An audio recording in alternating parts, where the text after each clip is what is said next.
Melissa has asked, I started Level Up a week ago and love it. Just with the first section about protagonists, a lot of things started to unlock for me. Thanks for this great course. Can't wait to unpack the rest. A challenge I have with almost all my stories is figuring out what the main character's job should be. What kind of job should they have that would serve the story? I'm writing a sort of supernatural romance where it's more about the impossible love story, and it's not like my character's job will play a major role at all, so I'm not sure if I should care that much about it, but it does create a block for me to move forward. Do you have a method to determine the best protagonist jobs option for a story you're telling? Yeah, that's really interesting. I've never been asked that before.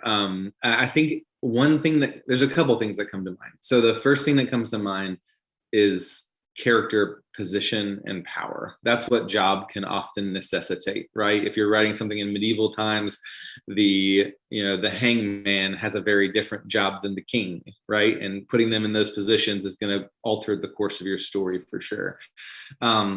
It sounds like you're thinking of character job as like a very secondary thing. It might not come up at all. But even then, I think you can use job to tell us a little bit about personality, right? We often gravitate, not always, but often we gravitate towards jobs that do fit who we are and what we dream about, what we love.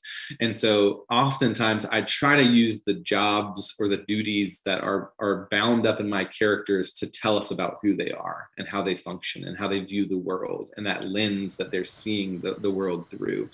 One story that kind of comes to mind is if you've ever seen the movie Stranger Than Fiction with Will Ferrell, he is like an auditor for, I think, the FBI or whoever, what's the I don't IRA? remember. Yeah. That's the one. There you go. And he views the world through this very distinct rule book lens, and it defines his character, and it sets up later when he falls in love that he has to start breaking away from that routine to become who he really should be. Mm-hmm. And so I think there's just a lot of ways to use a job to make sure that your character is more known to the reader. There's also ways to use that for plot twists later, right? Because what position they hold, what power they have will dictate how they move through the story. And so I would say don't ever just fully dismiss it, but you can also dial it back some. It might not be the most important thing in your work. Another one that comes to mind is like Emily Henry's work, like her romances. The characters are all about their job, and then they kind of clash paths with each other as they fall in love, and how that job and love kind of relate, and those things can matter too. So I love her books. They're really good. I mean, they're really exceptional, and anyone who reads them, you can see how job defines and also must sort of be broken for some of those characters and how they relate to the world. So I think it's important to figure it out, because a lot of times we do gravitate and focus on and think a lot about what work we do as a part of who we are. Yeah, I absolutely agree. I don't think any detail that you add to your novel should be wasted.